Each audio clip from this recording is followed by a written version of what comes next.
তো হ্যালো বন্ধুরা, এই যে দেখুন আমাদের তান্দুরি রুটি, নতুন নতুন ভাটি। দেখতে থাকুন গাইস, ভালো লাগবে আশা করা যায়। এই যে পুরো দোকানটা দেখাচ্ছে গাইস, রাতের বেলা দিলীপ চাট ভান্ডার। এই যে আমাদের বিরিয়ানির হাঁড়ি,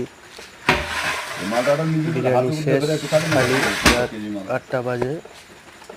এই যে আমাদের ঘুগনি মুড়ি বাটি গাছ। এদিকে এসি ঘর দেখাবো এখন গাইস, দেখতে থাকুন। এই যে দেখতে থাকুন।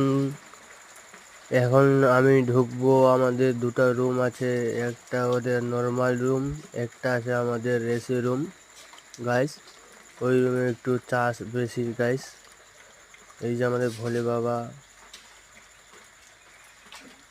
এই যে এখন এসি ঘরে ঢুকলাম গাইস। এই রুমে একটু ভিজিট বেশি, কেন যে এই রুমে একটু ঠান্ডা ঠান্ডা, তো গরমের সময় একটু ঠান্ডা ঠান্ডা মজা লাগে এসি চালালে। এই একটু ভিজিট বেশি, যত প্রেমিক টেমিক আছে সব ঢুকবে এই জায়গাতে গাইস। একটু ভিজিটটাও বেশি নিয়ে নি। এই যে আমাদের পাউরুটি, এই যে আমাদের গঙ্গারামপুর থেকে মাল নিয়ে এসে গাইস।